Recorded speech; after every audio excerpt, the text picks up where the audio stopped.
Hi, ഇന്ന് നമുക്ക് ദോശയ്ക്കും ചോറിനും ഒക്കെ കഴിക്കാൻ പറ്റിയ വളരെ വ്യത്യസ്തമായ ഒരു ടേസ്റ്റിലൊരു കറി.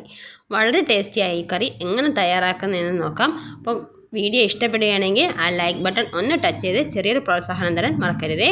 ഞാനൊരു പാൻ എടുത്ത് അടുപ്പത്ത് വെച്ച് ഇതിലേക്ക് നമുക്ക് കുറച്ച് ഓയിൽ ഒഴിച്ചു കൊടുക്കാം. ഞാനിവിടെ കോക്കനട്ട് ഓയിലാണ് ഒഴിച്ചു കൊടുത്തിട്ടുള്ളത്. ഇതിലൊരു 7-8 വെണ്ടയ്ക്ക ഇതുപോലെ കട്ട് ചെയ്താണ് ഞാൻ എടുത്തിട്ടുള്ളത്. അപ്പോൾ ഇതിൽ ചെറുതായിട്ട് കട്ട് ചെയ്യണമെങ്കിൽ അങ്ങനെയും നിങ്ങൾക്ക് കട്ട് ചെയ്തെടുക്കാം. ഒരല്പം ഉപ്പ് കൂടെ ചേർത്ത് നമുക്കിതൊന്ന് വറുത്തെടുക്കണം. നമ്മുടെ വെണ്ടയ്ക്കയുടെ ആ വഴുവഴുപ്പൊന്ന് മാറിക്കിട്ടാൻ വേണ്ടിയിട്ടാണ് ഞാൻ ഇതുപോലെ ഒന്ന് ഓയിലൊന്ന് ജസ്റ്റ് ഒന്ന് വറുത്തെടുക്കുന്നത്. അപ്പം ആ കളറൊന്ന് ചേഞ്ചായി വരുമ്പോഴേക്കും നമുക്കിതൊന്ന് കോരി മാറ്റാം. നിങ്ങൾക്ക് ഇത്രയും വലിപ്പത്തിൽ കട്ട് ചെയ്യേണ്ടതെന്ന് വെച്ചാൽ വലിപ്പം കുറച്ചും കട്ട് ചെയ്യാം. ഞാനൊന്ന് ജസ്റ്റ് കറിയിലൊന്ന് കടിക്കാൻ വേണ്ടി മാത്രമാണ് ഇത്രയും വലിപ്പത്തിൽ കട്ട് ചെയ്തിട്ടെടുത്തിട്ടുള്ളത്. അപ്പോൾ നമുക്ക് ഇതേ പാനിലേക്ക് തന്നെ നമുക്ക് അടുത്ത ഓയിൽ ഒഴിച്ചു കൊടുക്കാം. ഇനി ഇതിലേക്ക് ഞാനൊരു മീഡിയം സൈസ് സവാള കൊത്തി അരിഞ്ഞതാണ് എടുത്തിട്ടുള്ളത്. അപ്പോൾ സവാള നിങ്ങൾക്ക് കൊത്തി അരിയണം ഇഷ്ടമാണെന്ന് വെച്ചാൽ അങ്ങനെ ചെയ്യുക. അതല്ല നീളത്തിലാണ് കട്ട് ചെയ്യണമെങ്കിൽ അങ്ങനെയും ചെയ്യാം. അപ്പോൾ ഇതിലേക്ക് നമുക്ക് എരിവിന് വേണ്ടി ഞാനൊരു 4-5 പച്ചമുളക് കീറിയത് കൂടി ചേർത്ത് കൊടുക്കുന്നുണ്ട്. ഒരു 3-4 അല്ലി വെളുത്തുള്ളി ചതച്ചതും കൂടെ ചേർത്ത് കൊടുത്തു. ഇഞ്ചിയുടെ ഫ്ലേവർ നിങ്ങൾക്ക് ഇഷ്ടമാണെന്ന് വെച്ചാൽ ഇഞ്ചി ചേർത്ത് കൊടുക്കാം. ഞാനിവിടെ ചേർത്ത് കൊടുത്തിട്ടില്ല. പെട്ടെന്ന് വഴറ്റി കിട്ടാൻ വേണ്ടി നമുക്ക് കുറച്ച് ഉപ്പ് കൂടെ ഒന്ന് ചേർത്ത് കൊടുക്കാം. ഉപ്പൂടെ ചേർത്ത് നമുക്ക് ജസ്റ്റ് ഒന്ന് വഴറ്റി കൊടുക്കാം. ഇവിടെ നിറമൊക്കെ മാറി കിട്ടിയിട്ടുണ്ട്. ചെറിയൊരു റെഡ് കളർ വന്നിട്ടുണ്ട്. ഇത്രയും മതി. ഇനി ഇതിലേക്ക് നമുക്ക് ഒരു തക്കാളി അരച്ചതാണ് ചേർത്ത് കൊടുക്കുന്നത്. അതും ചേർത്ത് കൊടുത്തു. ഇനി ആ ജാറ് കഴുകിയ അല്പം വെള്ളം കൂടെ ചേർത്ത് കൊടുക്കാം. നമ്മുടെ ഈ തക്കാളിയുടെ വെള്ളമെല്ലാം വറ്റി ആ പച്ച സ്മെല്ലൊന്ന് മാറി കിട്ടുന്നവരെ ഒന്ന് ഇളക്കി കൊടുക്കാം. ഇനി ഇതിലേക്ക് ഞാൻ ചേർത്ത് കൊടുക്കുന്ന സ്പെഷ്യൽ ഇൻഗ്രീഡിയൻസ് എന്ന് പറയുന്നത് കാഷ്യൂനട്ട് പൊടിച്ചതാണ്. അപ്പോൾ കാഷ്യൂനട്ട് പൊടിച്ചത് കൂടി ചേർത്ത് കൊടുക്കുമ്പോൾ പ്രത്യേക ഒരു ടേസ്റ്റാണ് നമ്മുടെ കറിക്ക് കിട്ടുക. അപ്പോൾ കാഷ്യൂനട്ട് പൊടിച്ചത് കയ്യിലില്ല എന്ന് വെച്ചാൽ 1 സ്പൂൺ അരിപ്പൊടി ചേർത്ത് കൊടുത്താലും കുഴപ്പമില്ല. അരിപ്പൊടിയും ചേർത്ത് കൊടുക്കാവുന്നതാണ്. അപ്പോൾ ഇതൊന്ന് വഴറ്റി കൊടുക്കാം. നമ്മുടെ ഇതിൻ്റെ ഈർപ്പം എല്ലാം പിടിച്ച് ഇതിൻ്റെ പച്ച സ്മെല്ലെല്ലാം മാറി കിട്ടിയിട്ടുണ്ട്. ഇനി ഇതിലേക്ക് ആവശ്യമായ പൊടികൾ ചേർത്ത് കൊടുക്കാം. 1 സ്പൂൺ മല്ലിപ്പൊടിയും എരിവിനാവശ്യമായ മുളക് പൊടിയും അതുപോലെ 1/4 സ്പൂൺ മഞ്ഞൾപ്പൊടിയും ചേർത്ത് കൊടുക്കാം.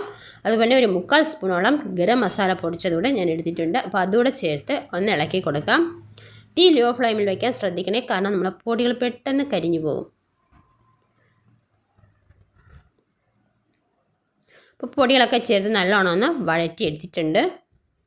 ഈർപ്പെല്ലാം വറ്റി ആ പച്ച സ്മെല്ലാം മാറി നമ്മുടെ പൊടിയുടെ പച്ച കുത്തലെല്ലാം മാറി കിട്ടിയിട്ടുണ്ട്. ഇനി ഇതിലേക്ക് ആവശ്യമായ വെള്ളം ഒഴിച്ചു കൊടുക്കാം. നിങ്ങൾക്ക് ഗ്രേവി എത്രയാണോ ആവശ്യം അതിനനുസരിച്ച് വെള്ളം ഒഴിക്കാം. ചോറിന് ഒഴിക്കാനാണെങ്കിൽ അതിനനുസരിച്ച് വെള്ളം ചേർക്കുക. അതല്ല ദോശയ്ക്കാണെങ്കിൽ അതനുസരിച്ചുള്ള വെള്ളം ചേർത്ത് കൊടുക്കാം. നമ്മുടെ ഈ ഗ്രേവി നല്ലോണം ഒന്ന് തിളച്ച് കിട്ടണം. ഇതിലേക്ക് ഒരു അല്പം കറിവേപ്പില കൂടി ചേർത്ത് കൊടുക്കാം. നമ്മുടെ കറിവേപ്പിലയുടെ ആ സ്മെല്ലൊക്കെ നമ്മുടെ കറിയിലൊന്ന് ഇറങ്ങി കിട്ടട്ടെ. നമ്മൾ കറി ഒന്ന് തിളച്ച് ഇട്ടിട്ടുണ്ട്. ഇനി ഇതിലേക്ക് നമ്മൾ നേരത്തെ തന്നെ വറുത്ത് കോരി വെച്ചിട്ടുള്ള വെണ്ടയ്ക്ക ചേർത്ത് കൊടുക്കാം. ഇങ്ങനെ ചേർത്ത് കൊടുക്കുമ്പോൾ വെണ്ടയ്ക്കയുടെ ആ വിഴുവിഴുപ്പൊന്ന് മാറിക്കിട്ടും. കഴിക്കാനും വളരെ ടേസ്റ്റി ആയിരിക്കും. കറി ഇവിടെ തിളച്ച് വന്നിട്ടുണ്ട്. ഈ സമയം നമുക്ക് ഉപ്പ് കുറവാണെങ്കിൽ ഉപ്പ് ചേർത്ത് കൊടുക്കാം. എനിക്കൊരല്പം ഉപ്പിൻ്റെ കുറവുണ്ടായിരുന്നു. ഞാനിവിടെ ഉപ്പ് ചേർത്ത് കൊടുക്കുന്നുണ്ട്. വളരെ ടേസ്റ്റിയായ ഒരു കറിയാണ്. ദോശയ്ക്കായാലും ചപ്പാത്തിക്കായാലും ചോറിനും ഒക്കെ കഴിക്കാൻ പറ്റിയ ഒരു അടിപൊളി കറിയാണ്. അപ്പോൾ നിങ്ങൾക്ക് എല്ലാവർക്കും ഇഷ്ടപ്പെട്ടു എന്ന് കരുതുന്നു. ഇഷ്ടപ്പെടുകയാണെങ്കിൽ ഇതുപോലെ ഒന്ന് തയ്യാറാക്കി നോക്കിയ ശേഷം നിങ്ങളുടെ അഭിപ്രായം കമൻറ്റ് ചെയ്യാൻ മറക്കരുത്. അതുപോലെ സബ്സ്ക്രൈബ് ചെയ്യുമ്പോൾ ആ കുഞ്ഞ് ബെല്ലൈക്കൺ ഒന്ന് ഓണാക്കി ഓൾ എന്ന ഓപ്ഷൻ കൊടുക്കാനും മറക്കരുതേ. ഇനി നമുക്കിതിലേക്ക് ആവശ്യം താളിക്കണം. അപ്പോൾ അതിനുവേണ്ടി ഒരു പാൻ അടുപ്പത്ത് വെച്ചിട്ട് കുറച്ച് ഓയിൽ ഒഴിച്ചെടുക്കാം. ഇതിലേക്ക് കടുകിടാം. കടുക് പൊട്ടിയതിന് ശേഷം 2 ഉണക്കമുളകും അതുപോലെ കുറച്ച് കറിവേപ്പിലയും കൂടി ഇട്ട് ഒന്ന് മൂപ്പിച്ചതിന് ശേഷം നമുക്ക് കറിയിലേക്ക് ഒഴിച്ചു കൊടുക്കാവുന്നതാണ്. വളരെ ടേസ്റ്റിയാണ്, വളരെ ഡിഫറെൻറ്റ് ടേസ്റ്റാണ്. എല്ലാവർക്കും ഇഷ്ടപ്പെടുകയാണെങ്കിൽ ആ ലൈക്ക് ബട്ടൺ ടച്ച് ചെയ്ത് ചെറിയൊരു പ്രോത്സാഹനം തരാൻ മറക്കരുത്. അതുപോലെ തന്നെ സബ്സ്ക്രൈബ് ചെയ്യാനും മറക്കരുത്. സബ്സ്ക്രൈബ് ചെയ്യേണ്ട അടുത്തുള്ള കുഞ്ഞ് ബെല്ലൈക്കൺ ഓണാക്കി ഓൾ എന്ന ഓപ്ഷനും കൊടുക്കാൻ മറക്കരുത് കേട്ടോ. അപ്പോൾ എല്ലാവർക്കും ഒരുപാട് നന്ദിയുണ്ട്. ഈ സമയം നിങ്ങൾക്ക് മല്ലിയിലയുടെ സ്മെല്ല് ഇഷ്ടമാണെന്ന് വെച്ചാൽ ഒരല്പം മല്ലിയില കൂടി വിതറി കൊടുക്കാവുന്നതാണ്. അപ്പോൾ ഒരുപാട് നന്ദിയുണ്ട്. Thanks for watching my video. Thank you.